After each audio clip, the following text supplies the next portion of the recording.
नमस्कार। जय श्री जगन्नाथ। आपण माननकु मो चैनल को अनेक अनेक अभिनंदन। त्रिरथरे ओलट शुआ पक्षी मानक मध्यरे सुख पक्षी बा शुआ एक अद्भुत पक्षी। यह हेउछि ज्ञानर प्रतीक। शुआ एकमात्र पक्षी जे कि मनुष्यर स्वर को अनुसरण करथाय। व्यास सुत ब्रह्मज्ञानी शुकदेव को शुक पक्षी रूपे परिकल्पना करा जायथाय।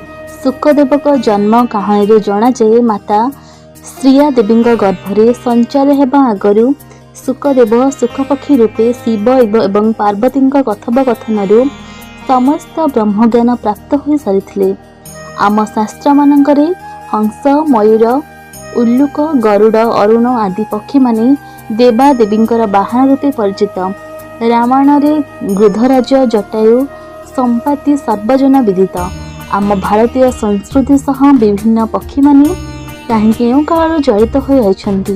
एवं नीलाचल धाम विश्व प्रसिद्ध रथयात्रा अनुष्ठित होउछि। श्रीक्षेत्र बड़दाण्डे छिड़ा हो रही श्री बलदेव श्री जगन्नाथ और देवी सुभद्रा तीन रथ तालध्वज नंदीघोष और देवदलन। शास्त्रीय पद्धति निर्मित रथ मानकरे विजय करिसेंती विभिन्न देवता गंधर्व ऋषि माने समस्ते लक्ष्य करुथिले। प्रति रथरे दधिनदी दुई पाखरे रहिछंती।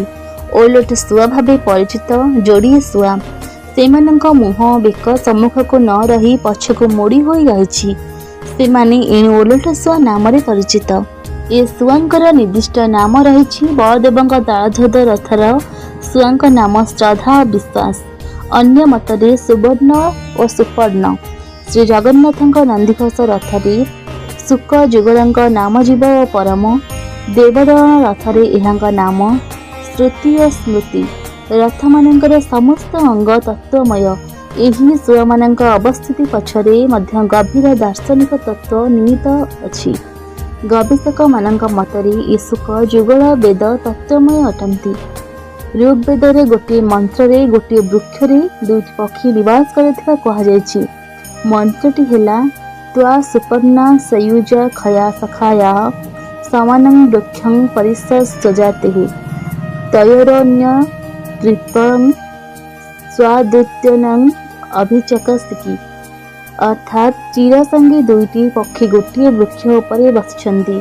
गोटे पक्षी वृक्षर फल तोड़ी खाउछि, अन्यटी केवल ताको देखुछि। एही मंत्र व्याख्या करी कहा जायछि जे वृक्ष हेउछि श्रीमद् भगवत गीता वर्णित ऊर्ध्वमूल अर्ध शाखा विशिष्ट एही संसार वृक्ष। सेथिरे आत्मा परमात्मा जीव परम रूपी पक्षी देह बासर भी करचंदी। जीवरूपी पक्षीटी जल संसार समस्त फल भोग करुथिला बेले परम पक्षीटी एथिरो निलिप्त रहिछि। एही मंत्र मुंडक उपनिषद रे मध्य लिखा जाए। आत्मा परमात्मा वा जीव परम तत्वरू आम पुराण शास्त्र मानकरे लोटणी पारा ओलट शुआ एवं ओलट हंसर परिकल्पना करा जायछि। ओलट वृक्षरूपी संसार सहित आम शरीर और तहिरे बास करुवा आत्मा को हंस रूपे परिकल्पना करी आम प्राचीन कवि दासराजु कहउछंती ओलट वृक्षे खेलुछि लोटणी पारा अठा काठी पंजुरी रे न पड़े धरा। आम पंचसखा साहित्य मानकरे जीव परम तत्वर एपरि भूरी भूरी वर्णना रहिछि। सच्चिदानंद ब्रह्म ही दारु ब्रह्म होई विराजमान करछंती तीन रथरे। ताहांक दर्शन रे ब्रह्म दर्शन हुए। दधिनौती रूपक संसारर विषय जंजाल निलिप्त होई मध्य सुख जुगल होई रहित हुए। आराध्य ब्रह्मंक आड़कू दृष्टिपात करछंती। एठारे एकाकार होई जाइछंती प्रकृति जीव और परमात्मा परमेश्वर। वेद वर्णित एही जटिल जीव परम तत्व ही रथस्थ ओलट शुआ मानकरे परिकल्पना करा जायछि बोली गवेषक मानकर मत।